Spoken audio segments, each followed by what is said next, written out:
had a friend that is sort of impressed by this biochar process, and I'm starting this new garden area. It's pretty poor soil, so I loaded up the burner with a bunch of old maple sticks and stuff, and then I started adding these walnuts and so on, and I've attempted to get a flame started there, but I probably need some more newspaper to get that going.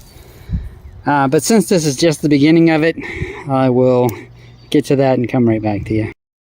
Alright, there she is. She's burning pretty clean now. And it didn't really take much to get it to go.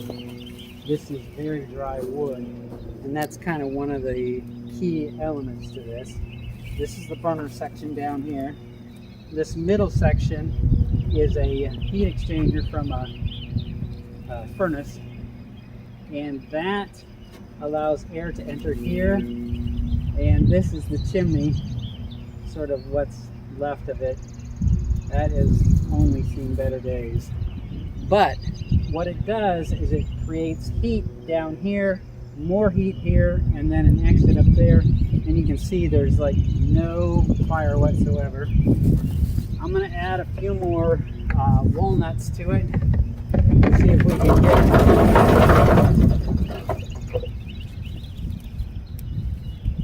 Yeah, I didn't put much up there. I got this old piece I've been working on. You know, any old scrap wood you got laying around, you can just throw in there and get that burning up. That'll all go up and smoke. Oh, let me get my sack.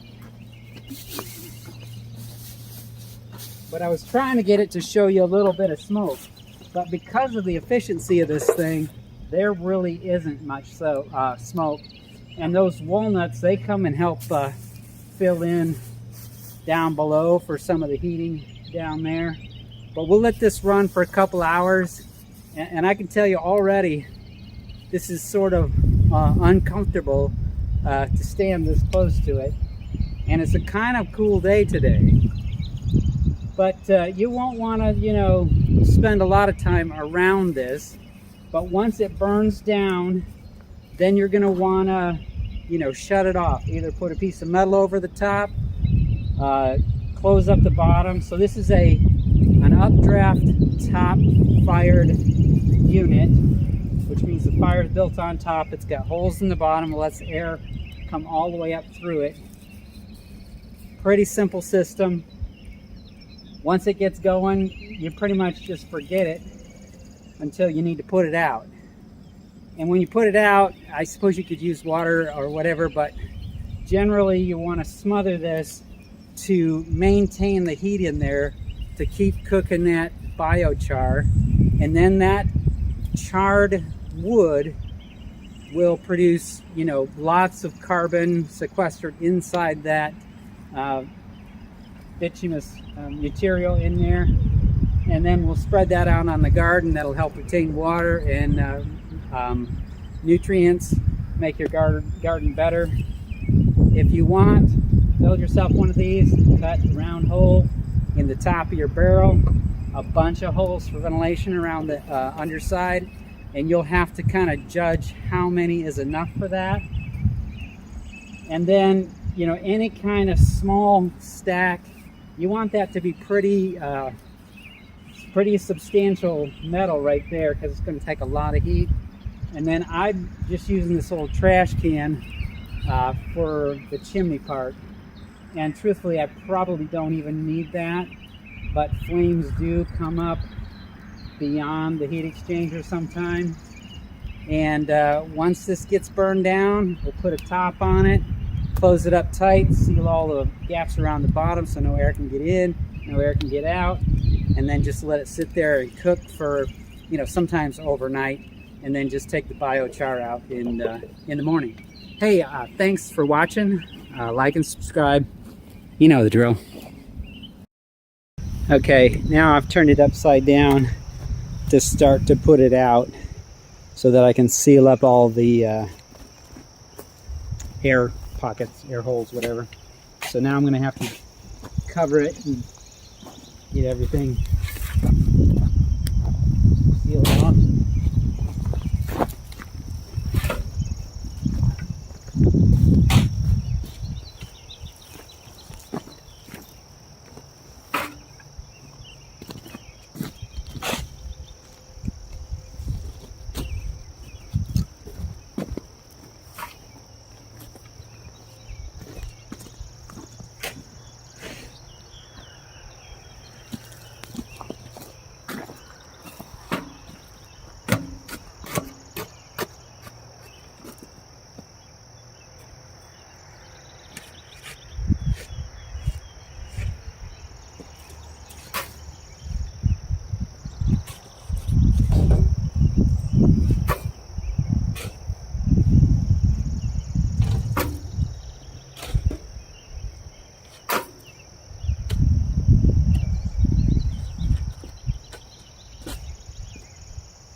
All right, so that seals up the bottom.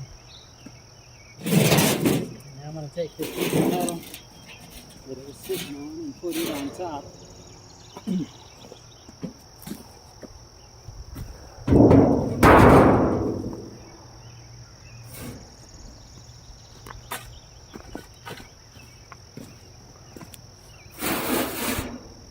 And then of course getting that sealed up is going to take a little bit too.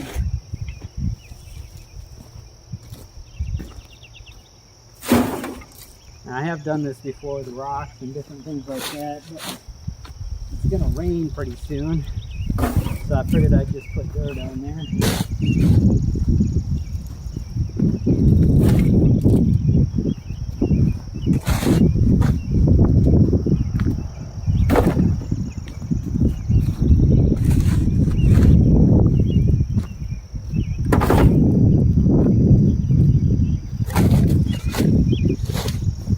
That probably burned for, I don't know, 3 or 4 hours. But it was definitely in the charcoalish stage.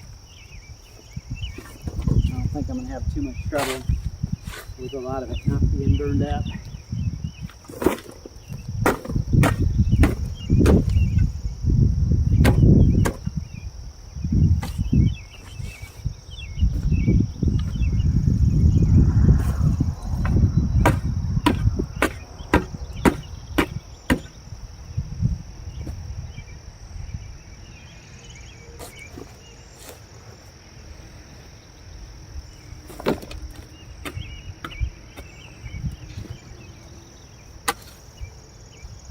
Alright, and there's probably no practical way of getting that, 100% sealed up unless you had some kind of, lid with a band on it or something like that.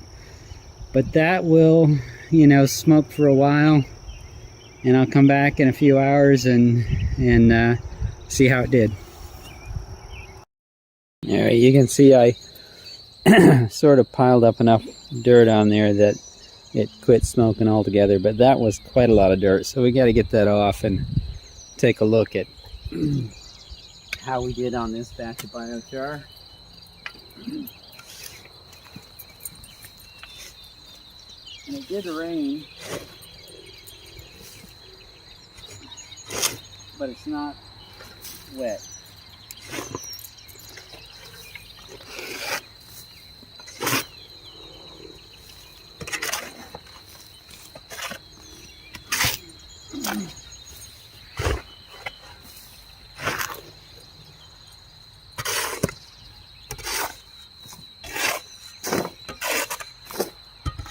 And I think my chimney part is just about used up.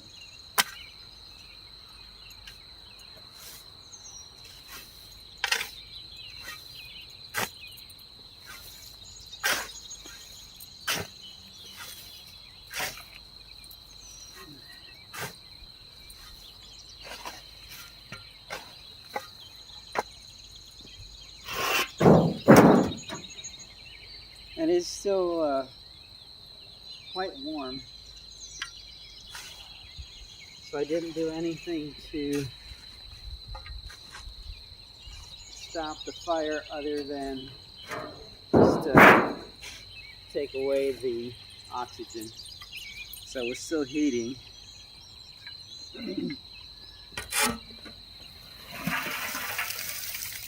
Okay. And you see there's some stuff I put in there kind of later that's now stuck. And goodness.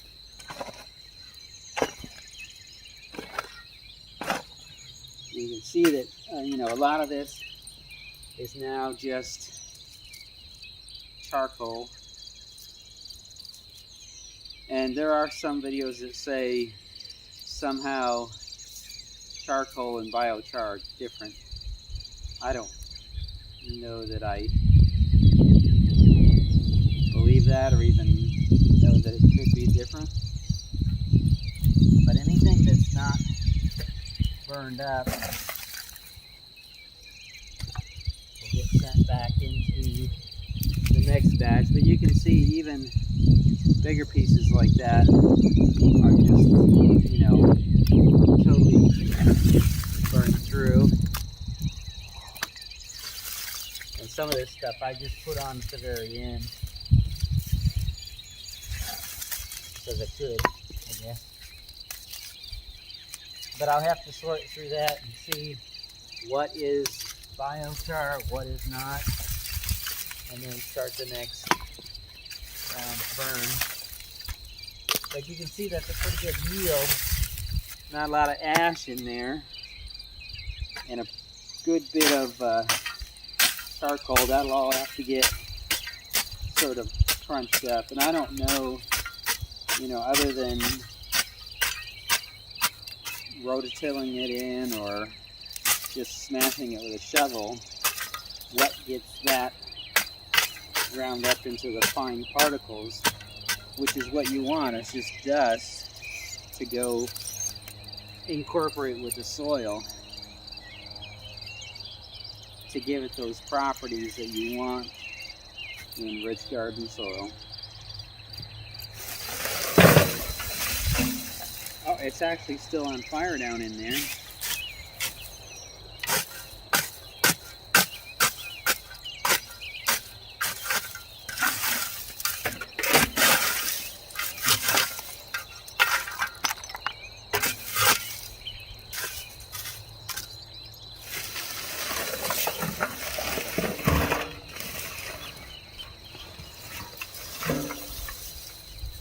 And that's after going all night without oxygen. But you can see that most of it is turned into char rather than ashes. And that's what we're after. It's the best char values that we can get. Because we don't want ashes necessarily. I mean, at all really. And I suppose if I get my act together, I might be able to start putting the next one together using the little embers that were remaining overnight. But I'll get that all mashed up and then incorporate it back into the soil. And we'll be well on our way to making this a fertile garden plot. Hey, thanks for watching. Like and subscribe.